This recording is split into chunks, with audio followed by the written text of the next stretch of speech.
बिस्मिल्लाहिर्रहमानिर्रहीम। अस्सलाम वालेकुम। फिज़िक्स के लेक्चर के साथ आपके सामने पेश खिदमत हैं जी। और जैसा कि आप लोगों को पता है कि हमने टॉपिक शुरू किया हुआ था physical and non physical quantities के बारे में। इसको हम थोड़ा सा क्विकली रिव्यू करते जाते हैं, जिसमें हमने इसके डेफिनेशंस के बारे में बात की थी और कुछ हमने इसके एग्जांपल्स के बारे में बात की थी।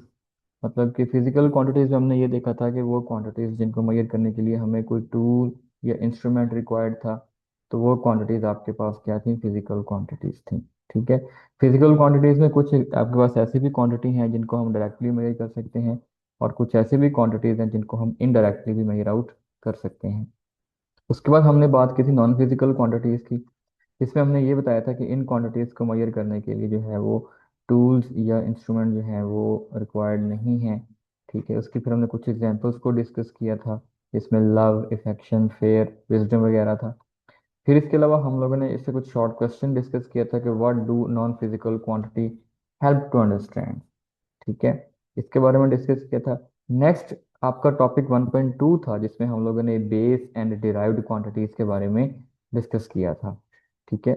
उसकी डेफिनेशंस को हमने डिस्कस किया था कि जो फिजिकल क्वांटिटीज हैं जिन जो कि आपके पास बेसिस हैं, 7 क्वांटिटीज, वो आपके पास बेस क्वांटिटीज था, और फिर आगे उनसे जो नई बनने वाली क्वांटिटीज थी वो आपके पास डिराइव्ड क्वांटिटीज थी। ठीक है।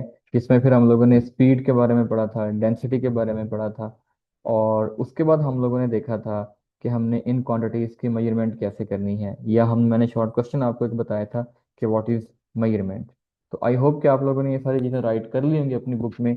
उसके बाद हमने एक टेबल यहाँ पे डिस्कस किया था, और एक और शॉर्ट क्वेश्चन डिस्कस किया था हम लोगों ने। आज का जो हमारा टॉपिक है, इसमें हम उसी टॉपिक का सेकंड हाफ डिस्कस करेंगे, जिसमें हम लोगों ने बेस यूनिट्स और डिराइव्ड यूनिट्स के बारे में बात कर रहे थे। उसका सेकंड हाफ जो है वो हम यहाँ पे डिस्कस करेंगे। आपके सामने स्क्रीन शो हो रही है, आपकी बुक पे भी ये पेज अवेलेबल है, लेकिन यहाँ पर पीडीएफ में भी आपको अटैच कर दिया गया है। तो सबसे पहले इसको हम यहाँ पे डिस्कस करेंगे थॉरली, और फिर इसके बाद इसके अंदर से जो पॉसिबल शॉर्ट क्वेश्चंस हैं वो भी यहाँ पर आपको बताए जाएंगे, और उनका आंसर भी आपको यहाँ पे बताया जाएगा। तो नंबर वन यहाँ पे है, in the early days people use to measure length using hand और आर्म, फुट और स्टेप्स। क्योंकि अर्ली डेज में हमारे पास कोई ऐसा पर्टिकुलर कोई टूल अवेलेबल नहीं था, ऐसी कोई टेक्निक हमारे पास अवेलेबल नहीं थी जिसको यूज करते हुए हम किसी भी ऑब्जेक्ट की लेंथ को मेजर कर लें। तो नॉर्मली हम अपने हाथों को, लेग्स को, या फिर अपने फुट स्टेप्स को यूज करते हुए किसी भी चीज की मेजरमेंट करते थे। अब इसकी वजह से कुछ प्रॉब्लम्स भी आ रहे थे। दिस मेजरमेंट में results in confusion as the measurement of different people में different from each other because of different size of their hand, arm और स्टेप्स। लेकिन क्या था कि जब इस तरह से हम मेजरमेंट करते थे, तो यहाँ पर आपको पता है कि जितने भी हमारे पास ह्यूमंस हैं, उनके साइज, उनके हैंड्स, उनके जो आर्म्स की लेंथ, लेग्स की जो लेंथ है, वो हर किसी से डिफरेंट है। तो जो हर पर्सन जो मेजरमेंट लेता था, वो किसी दूसरे पर्सन से मैच नहीं करती थी। उनमें बहुत सारी कंफ्यूजन और बहुत सारे प्रॉब्लम्स आ रहे थे। जैसे अगर आपकी क्लास में कुछ बच्चों को सिलेक्ट किया जाए और उन्हें कहा जाए कि आप अपने कमरे की लेंथ को मेजर करें, तो जाहिर बात है कि आपकी क्लास में जितने भी बच्चे हैं उनकी हाइट सेम नहीं है, सब एक दूसरे से डिफरेंट हैं। तो वो बच्चा जब मेजरमेंट करेगा तो हर किसी का जो रिजल्ट्स हैं वो डिफरेंट आएंगे, और वो रिजल्ट्स किसी के साथ कंपेयर या मैच नहीं होंगे। सो इस प्रॉब्लम को फिर खत्म कैसे किया गया? To avoid such confusion there is a need of standard so that measurement by any person may results the same. तो फिर यहाँ पर जरूरत इस अमर की महसूस की गई कि कोई ऐसी टेक्निक हो, कोई ऐसा हमारे पास स्टैंडर्ड होना चाहिए कि पूरी दुनिया में कोई भी पर्सन उस टूल को या उस स्टैंडर्ड को यूज करते हुए अगर वो मेजरमेंट करता है, तो उसमें किसी किस्म का कोई प्रॉब्लम नहीं आना चाहिए। ठीक है। तो इस प्रॉब्लम को खत्म करने के लिए यहाँ पे कुछ स्टैंडर्ड्स बनाए गए, जिनको हम यहाँ पे आज डिस्कस करेंगे। जिसमें नंबर वन यहाँ पे बता रहा है कि this standard of measurement is known as unit. यानी कि फिर क्वांटिटीज को या फिजिकल क्वांटिटीज को मेजर करने के लिए फिर जो स्टैंडर्ड हमारे पास बनाया गया, उस स्टैंडर्ड को हम एक यूनिट कंसिडर करते हैं। सो A measurement consists of two parts, a number and a unit. A measurement without unit is meaningless.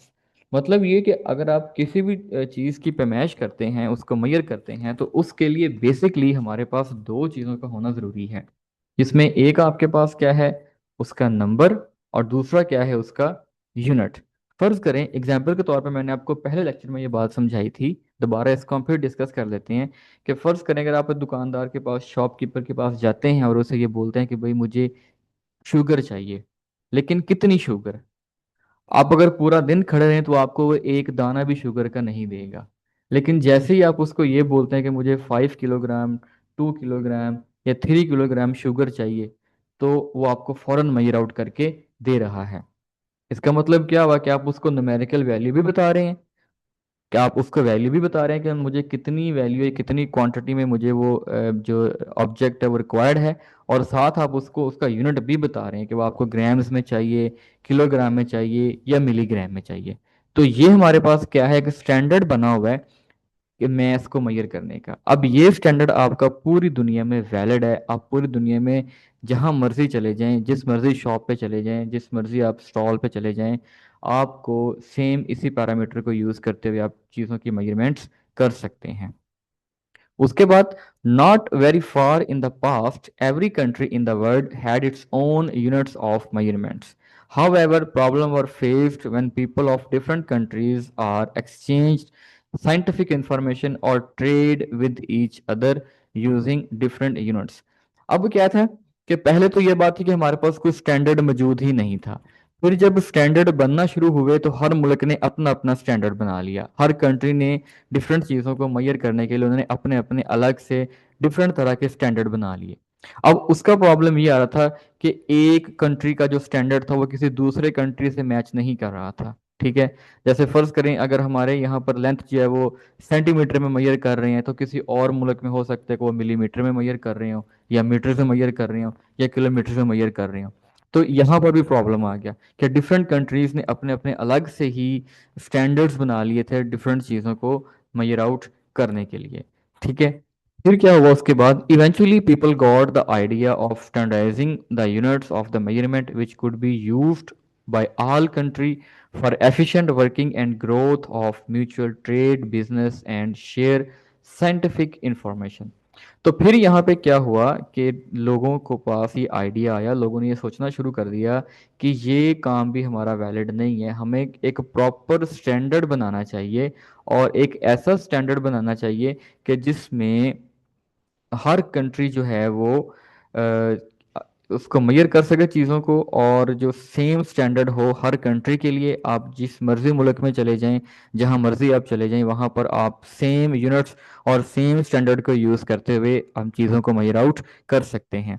तो फिर इस सिलसिले में एक इंटरनेशनल लेवल पे एक कमेटी जो है वो बनाई गई, उसको हम यहाँ पे आगे डिस्कस करेंगे, जिसको हमने इंटरनेशनल सिस्टम ऑफ यूनिट्स का नाम दिया था, the international committee on weight and mayor. अब यहाँ पर जो इंटरनेशनल लेवल पर जो कमेटी बनाई गई, ठीक है, वो उस कमेटी का नाम क्या था, international units, international committee on weight and mayor. अब ये कब हुई थी, 1961 में। यानी कि ये कमेटी कब बनी थी, 1961 में। Recommended a use of system considered of 7 base unit known as international system of units. यानी कि ये जो इंटरनेशनल कमेटी बनाई गई थी वेट एंड मेयर्स पर, जो कि 1961 में इसने अपनी मीटिंग वो की थी, वहां पर उन्होंने 7 बेस क्वांटिटीज को डिस्कस किया। यानी कि 7 बेस क्वांटिटीज को एक स्टैंडर्ड के तौर पे यहाँ पे उन्होंने इसको तस्लीम किया, कि इसको वर्ल्ड वाइड उन्होंने लॉन्च कर दिया। This system is use all over the world. अब इस इंटरनेशनल कमेटी जो कि वेट एंड मेयर्स पर बनाई गई थी 1961 में, इसमें टोटल 7 बेस क्वांटिटीज को डिस्कस किया गया, और इस क्वांटिटीज को एक स्टैंडर्ड के तौर पे ऑल ओवर द वर्ल्ड इसको लॉन्च कर दिया गया। अब आगे इसके बेनिफिट्स देखते हैं। Use of system international measures help all the scientists to share and compare their observation and results easily. अब इसका हमें फायदा क्या मिला, कि हर बंदा जो भी मेजरमेंट कर रहा है, जो भी स्टैंडर्ड, जो जिस चीज की वो मेजरमेंट कर रहा है, अब आपको हर जगह पर हर कंट्री में, हर सिटी में, एवरीवेयर अराउंड द वर्ल्ड आपको सेम रिजल्ट्स अवेलेबल होंगे। ठीक है। अब यहाँ पर टेबल 1.2 आपके सामने है। यहाँ पर 7 बेस क्वांटिटीज बताई गई हैं। इन क्वांटिटीज को बच्चों आपने लर्न करना है, इनको आपने याद करना है। बहुत इंपॉर्टेंट टेबल है ये। अगर ये टेबल आपको समझ आएगी तो फर्दर आगे चीजें आपको क्लियर होंगी। इसमें नंबर 1 आपके पास है लेंथ। लेंथ को मेजर करने का जो यूनिट है वो मीटर है, और इसका सैंबल हम इसको शो करते हैं एम के साथ। इसी तरह मैस है, इसका यूनिट किलोग्राम है, और इसका सैंबल जो है वो केजी। टाइम का यूनिट सेकंड, इसका सैंबल एस। टेम्परेचर का यूनिट केल्विन, इसका सैंबल कैपिटल के। इलेक्ट्रिकल करंट जिसका यूनिट आपके पास एम्पेयर है, और इसके लिए हम कैपिटल ए यूज करते हैं। इंटेंसिटी ऑफ लाइट है जिसको हम सी डी। कंडेला का सैंबल यूनिट इसका कंडेला है, और सैंबल इसका C D. Amount of substance, इसका यूनिट आपके पास मोल है, और इसका सैंबल में हम एज इट इज मोल ही इसको राइट करेंगे। तो ये आपके पास 7 बेस क्वांटिटीज का टेबल है, जो कि बहुत इंपॉर्टेंट टेबल है। इसमें आपको एज अ शॉर्ट क्वेश्चंस भी आ सकते हैं, और एमसीक्यूज भी आपसे पूछे जा सकते हैं। अब क्विकली जो हमने आज रीड किया है, इसमें से जो क्वेश्चंस बन रहे हैं वो यहाँ पर मैं आपको हाईलाइट कर दूं, ताकि आप इसको इजीली अपनी कॉपीज में राइट कर सकें। सबसे पहला क्वेश्चन यहाँ पे है कि which problem arise due to different units of measurement. तो वही, in early days people use to measure length. ये बेसिकली लफ्ज माई नहीं है, ये लिखा हुआ है मैयर, तो इसको आप लोगों ने करेक्ट कर लेना है। Maihar length using hand, arm और foot steps in this movement, measurement results in confusion. तो ये सारी हमने बातों पर डिस्कस कर ली है। उसके बाद क्वेश्चन यहाँ पे बनेगा why why we need a standard measurement. ठीक है, ये बेसिकली यहाँ पे क्या है, स्टैंडर्ड मेजरमेंट है। और what do you mean by the term unit, इसका भी हमने बता दिया आपको। There is a need of standard for that measurement by any person may results the same, this standard of measurement is known as unit. फिर हमने बात किया कि how many parts does a measurement have. तो एक measurement के दो आपके पास पार्ट्स होते हैं, एक उसका नंबर और इसका क्या होता है, यूनिट।